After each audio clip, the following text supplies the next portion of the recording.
अस्सलामुअलैकुम नाज़रीन, आप देख रहे हैं मुबश्शिर लुकमान यूट्यूब चैनल और मैं हूं महविश तबस्सुम।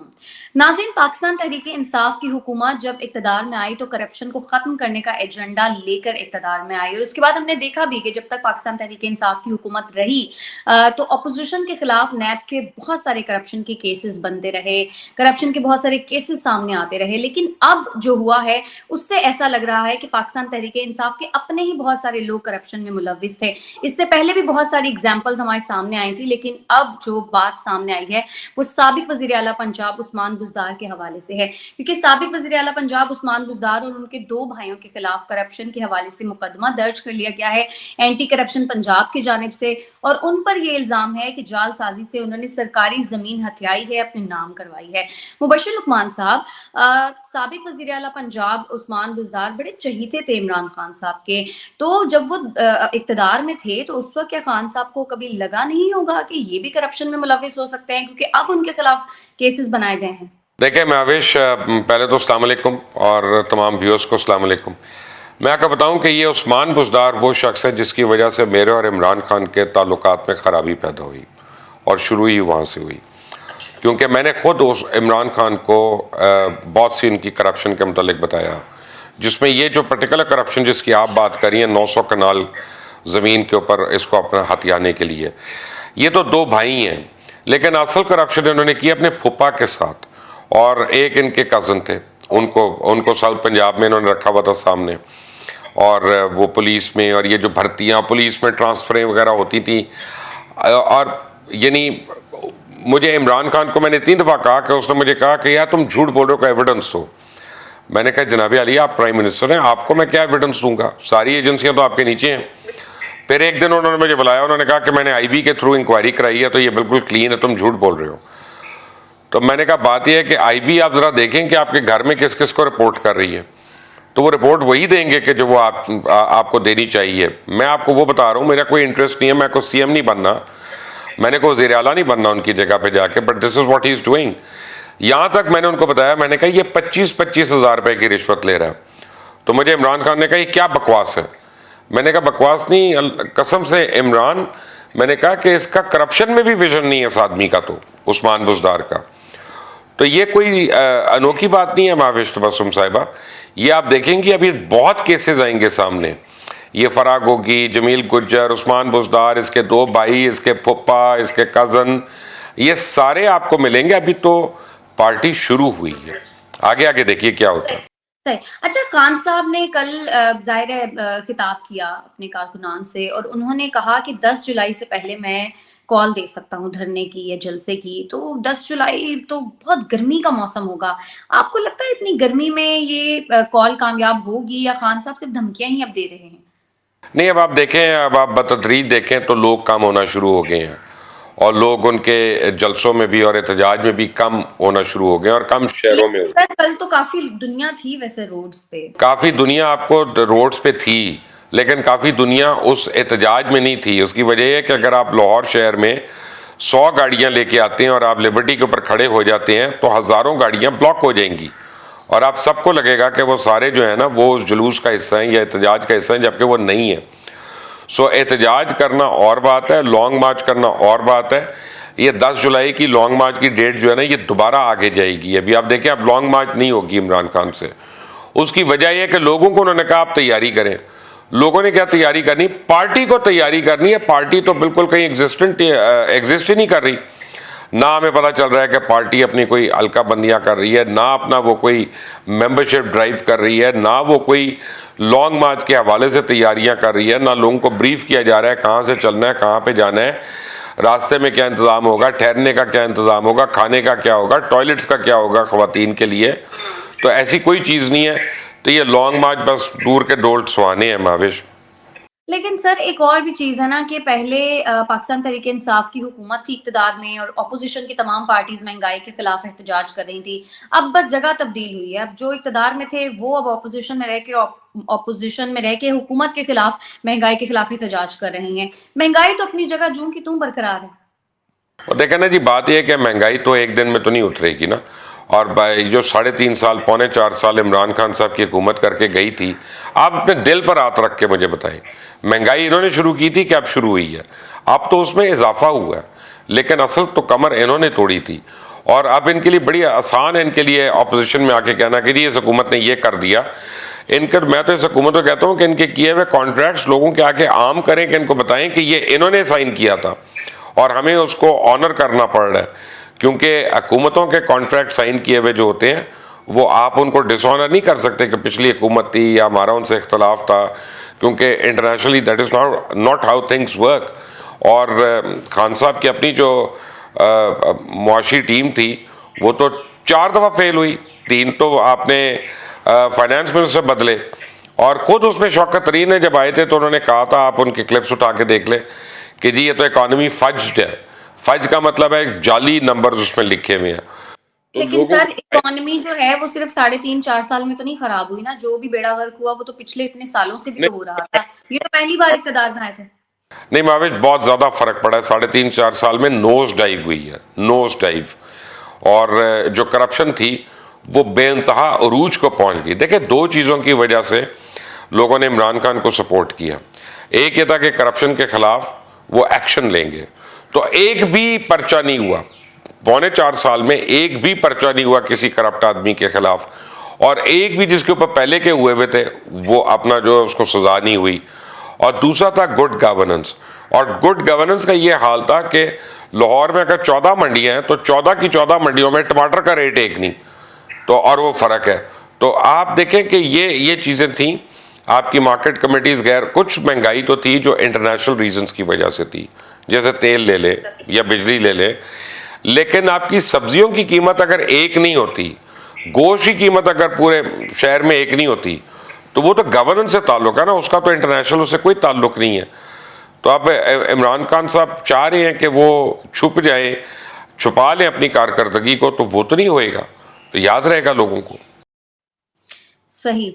सर रिसेंटली जो एक स्कैंडल सामने आया है रुकने सिंध असम्बली पाकिस्तान तहरीक इंसाफ से जिनका ताल्लुक था, उनके बारे में ये पता चला कि एक औरत की इज्जत से उन्होंने खेलने की कोशिश की। तो एक तरफ तो पाकिस्तान तहरीक इंसाफ सिंध असम्बली के जो अरकान है वो खुद कुछ हमले की धमकियां देते हैं, दूसरी तरफ औरतों की इज्जतों से भी खेलते हैं।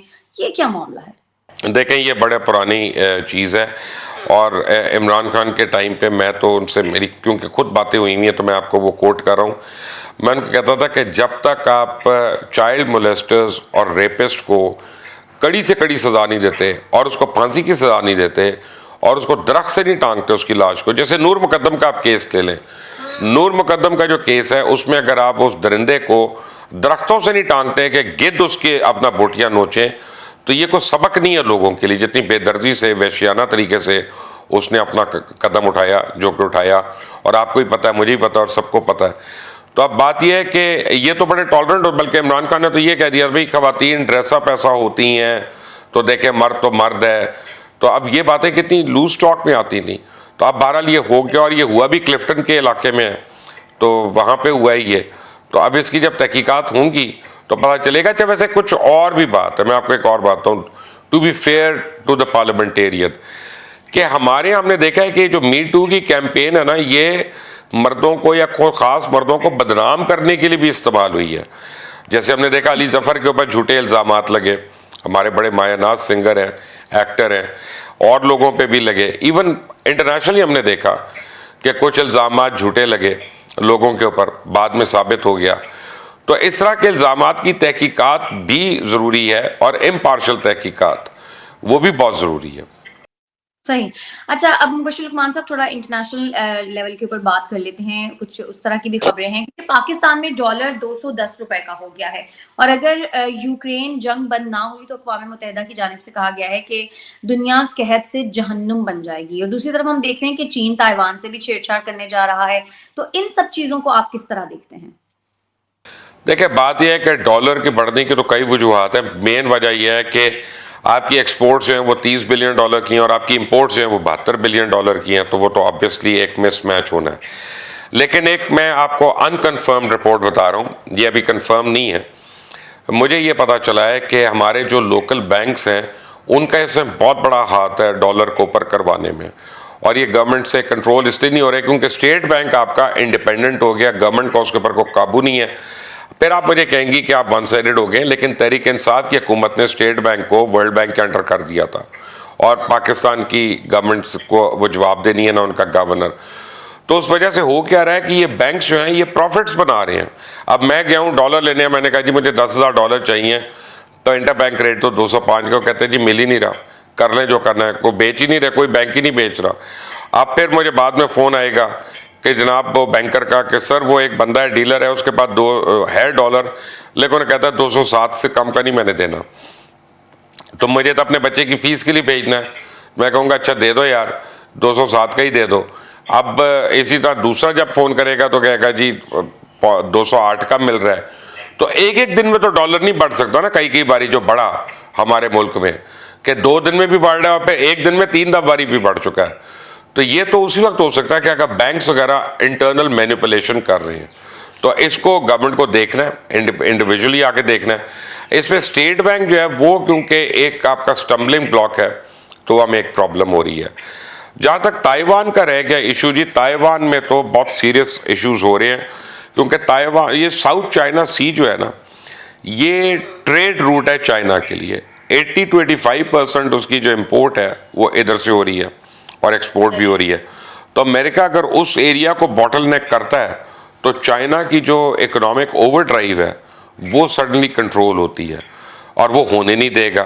तो होने नहीं देगा तो क्या मतलब है, फिर ताइवान पे अटैक करेगा या कोई ऐसी चीज़ करेगा या वहाँ पे वो एडवेंचरिज्म करेगा। तो आने वाले दिन जो हैं वो बड़े ख़तरनाक हैं इस दुनिया के लिए। और जो यूक्रेन की आपने बात की बिल्कुल सही है, रशिया का तो नहीं लगता कि वो वापस जा रहा है, तो ये क्राइसिस तो बड़ा रहेगा। तो मेरा ख्याल है कि अमेरिका लेड जो एम्बार्गो है रशिया के ऊपर, वो उसको ख़त्म करना पड़ेगा कि भाई उनकी जंग तो है। अमेरिका ने खुद कितनी जंगें की, वो अफ़गानिस्तान में आके की, इराक में आके की, कुवैत में आके की, और जगहों पे की। भाई तुम्हारे ऊपर किसने एम्बार्गो लगाया? तुम अपने इंटरेस्ट के लिए कर ही रहे हो ना।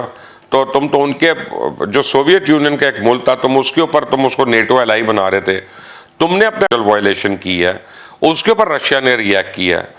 तो अगर अमेरिका चाहेगा तो दुनिया में लोगों को मिल जाएगी गंदम, और नहीं चाहेगा तो फिर कहत पड़ेगा, बिल्कुल पड़ेगा। बिल्कुल, अक़वाम मुत्तहिदा ने तो खबरदार कर दिया है। अच्छा मुबश्शिर लुक़मान साहब, भारत के हवाले से बात करना चाहूँगी क्योंकि एक तरफ तो भारत में तौहीन रिसालत के खिलाफ ज़ाहिर दुनिया भर में एहतजाज हो रहा है, जो कुछ भारत में हुआ। उसके बाद हम ये भी देखते हैं कि कश्मीर पर जो भारत का ज़ुल्म-ओ-सितम है वो सालों से जारी है और अभी भी उन्होंने यही बाज़ार गर्म किया हुआ है। भारत आखिर करना क्या चाह रहा है? इस वक्त भारत की जो ख्वाहिश है वो कश्मीर में एथनिक क्लेंजिंग कर रहा है। और वो क्या कर रहा है कि हिंदू ब्राह्मणों को दूर दराज इंडिया के इलाकों से ला ला के कश्मीर में सेटल कर रहा है और कारोबार शुरू करा रहा है, क्योंकि वो ये चाह रहा है कि अगले 2 साल के अंदर वो कश्मीर की पॉपुलेशन को हिंदू डोमिनेटेड पॉपुलेशन कर देगा। तो उसके बाद वो अक़वाम मुत्तहिदा को कहेंगे आइंदी आप अपना इलेक्शन करा लें, प्लेबिसाइड करा लें। और वो प्लेबिसाइड जब होगा, फ़र्ज़ करें वहाँ पे 3 करोड़ लोग हैं और 2 करोड़ हिंदू हैं, और वो इंडिया के लिए वहाँ पे वोट कर देंगे। 1 करोड़ जो है वो पाकिस्तान के लिए करेंगे या आज़ाद कश्मीर के लिए करेंगे। तो वो यूनाइटेड नेशंस का जो प्लेबिसाइट है वो खुद इंडिया को अपने फेवर में उसको ले जाएगा। तो बड़ी सिस्टमेटिकली एक एथनिक क्लेंजिंग की जा रही है वहाँ पे। और इस पे हम सिर्फ आवाज़ उठाते हैं वो काफ़ी नहीं है। पाकिस्तान के जो सफारत खाने हैं पूरी दुनिया में, उनको इसके ऊपर डोजियर्स तैयार करनी चाहिए, प्रेजेंटेशंस तैयार करनी चाहिए और हर फोरम पे जाके इनको एक्सपोज करना चाहिए। और ख़ास तौर पे OIC में, जहाँ पे इस वक्त एक वावेला मचा हुआ है एक इंडियन पॉलिटिशियन की स्टेटमेंट के ऊपर, तो अगर हमारी आप देखें मिडल ईस्ट में कौन सी एम्बेसी है जिसने अभी तक इस चीज़ का फ़ायदा उठाया हो और वहाँ पे जाके इस बात को हैमर किया हो, क्योंकि यही तो टाइम था कि आप इंडिया को बिल्कुल नीचे कर सकते थे कश्मीर के इशू पे, और वो अभी तक हमने नहीं किया। बिल्कुल, बिल्कुल मुबश्शिर लुकमान साहब आप बिल्कुल सही फरमा रहे थे। बहुत शुक्रिया मुबश्शिर लुकमान साहब आपका ज़ाहिर है आपने अपनी कीमती राय से आगाह किया। लेकिन डॉलर के हवाले से जो आप बात कर रहे थे, मैं उस वक़्त सिर्फ़ ये सोच रही थी कि हम जो ऑस्ट्रेलिया में लोग रहते हैं, हमारे लिए तो ये बड़ी अच्छी चीज़ है कि अगर डॉलर की प्राइस बढ़ रही है। इसका लेकिन नुकसान ऑब्वियसली पाकिस्तान को बहुत ज़्यादा हो रहा है। नाज़रीन आप मुझे और मुबश्शिर लुकमान साहब को दीजिएगा इजाज़त। आज के लिए इतना ही। अगर आपको हमारी वीडियो पसंद आती है तो लाइक कर दें, पेज को सब्सक्राइब करें और अपनी कीमती राय से हमें ज़रूर आगाह कीजिएगा। शुक्रिया।